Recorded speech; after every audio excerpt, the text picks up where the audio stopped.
ये पढ़ रहे हो फ्लोरिकल्चरिस्ट, आपके कोर्स का नाम है, क्या नाम है? अब फ्लोरिकल्चरिस्ट जो कोर्स पढ़ रहे हो आप लोग, इसमें आप सीखते हो अलग अलग प्रकार के गार्डन कैसे बनते हैं, पार्क किस प्रकार से बनाए जाते हैं, उनकी डिज़ाइन क्या होती है ना। और इसमें आप बिजनेस किस प्रकार से कर सकते हो इस कोर्स का पढ़ाई करके, है ना। तो जैसे मान लो एक तो यहाँ बिजनेस आप कर सकते हो लॉन ग्रास का, क्या कर सकते हो, जो घास तैयार होती है, सर जैसे आप लोग घुसे होकर तो घास रखी थी, उधर रखी थी जब प्रवेश किए थे, तो वो घास किस प्रकार से अपने खेत में आप लोग तैयार कर सकते हो, लॉन जिसको बोलते हैं, जिसमें सिलेक्शन 1 किस्म होती है, मैक्सिकन वेराइटी होती है, कोरियन ग्रास होती है, इसको किस प्रकार से आप तैयार कर सकते हो। जैसे आप इसको तैयार करते हो सिलेक्शन ग्रास को, कोरियन ग्रास को, तो आप आसानी से बेच सकते हो। अभी लोग जो घास का व्यापार करते हैं, जो लॉन लगाते हैं, घास पार्क वगैरह लगाते हैं, तो सारी चीज़ें बाहर से आती है ना। इसी प्रकार से जितने प्रकार के सौंदर्यीकरण वाले पौधे होते हैं जो सड़क के किनारे लगते हैं, जो फ्लावरिंग ट्रीज आप बोलते हैं, जैसे आप अमलतास किसी ने बताया था, है ना, अमलतास हो गया, गुलमोहर आपका पौधा हो गया, टेबूबिया हो गया, लेजिस्ट्रोमिया इंडिका जिसको आप लोग जारुल के नाम से जानते हो, प्राइड ऑफ इंडिया जिसको आप लोग बोलते हैं, है ना।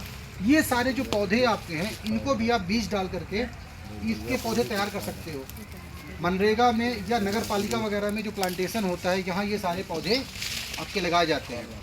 कचनार का पौधा हो गया जिसको बोहनिया वेरीगेटा आप लोग बोलते हो, तो ये सारे पौधे आप लोग आसानी से तैयार करके उसको आसानी से बाज़ार में बेच सकते हो, है ना।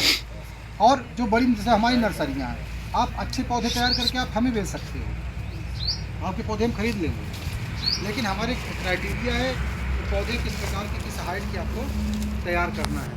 इसी प्रकार से जो शो वाले पौधे होते हैं, जो छायादार, जैसे क्रोटन आपका हो गया, डिफेनबेकिया हो गया, जैसे अंदर जैसे पॉली नेट हाउस बना है अंदर ना, नेट हाउस में सारे ऑर्नामेंटल शोभाकारी वाले पौधे रखे हुए हैं, तो वो पौधे कटिंग से आप बूटी बांध करके, लेयरिंग करके, ग्राफ्टिंग करके आप सारे पौधे उधर तैयार कर सकते हैं। फाइकस वगैरह के सारे पौधे हो गए, गोल्डन साइप्रस का पौधा आपका हो गया, है ना। ये सारे पौधे आप लोग आसानी से तैयार कर सकते हैं। ये बेचेंगे कहाँ पौधे? ये पौधे आप डायरेक्ट मार्केट में बेच सकते हैं, या जो बड़ी बड़ी नर्सरियाँ होती हैं, जैसे हमारे यहाँ बेच सकते हो आप, पीसी नर्सरी में पौधे तैयार करके आप हमारे पास ला करके आप दे सकते हो हमें, है ना।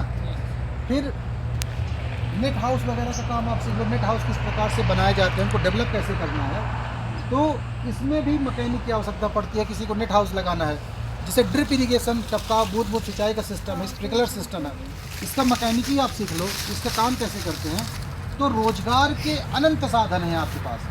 एग्रीकल्चर सेक्टर में कृषि ऐसी सिस्टम है जहां आपको तकनीकी ज्ञान की आवश्यकता है, स्किल, आपको कौशल दिया जाता है, तो आप आसानी से ये काम कर सकते हैं। समझ गए आप लोग। इस पढ़ाई को करने वाला बच्चा जो इसकी पढ़ाई कर रहा है, साथ में प्रैक्टिकल उसको पता है ना, फील्ड में आकर के उसने यदि काम किया तो खाली नहीं बैठा है। एग्रीकल्चर सेक्टर में या हॉर्टिकल्चर सेक्टर में वही लड़का बेरोजगार है, नौकरी की तलाश में है, जिसने कॉलेज में प्रैक्टिकल ज्ञान नहीं लिया है। समझ गए। तो केवल 2-3 किताबें होती हैं कॉलेज में, नेमराज सुंडा, SR कांतवा, अरुण कात्यायन, इसी का केवल रट्टा मारा है जो साल भर।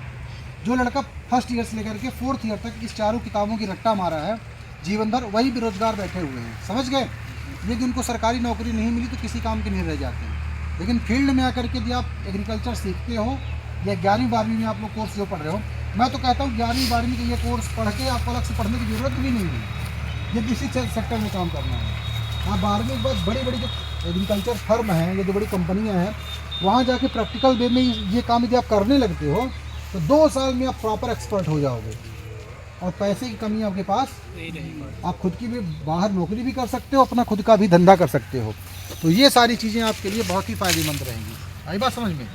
ठीक है।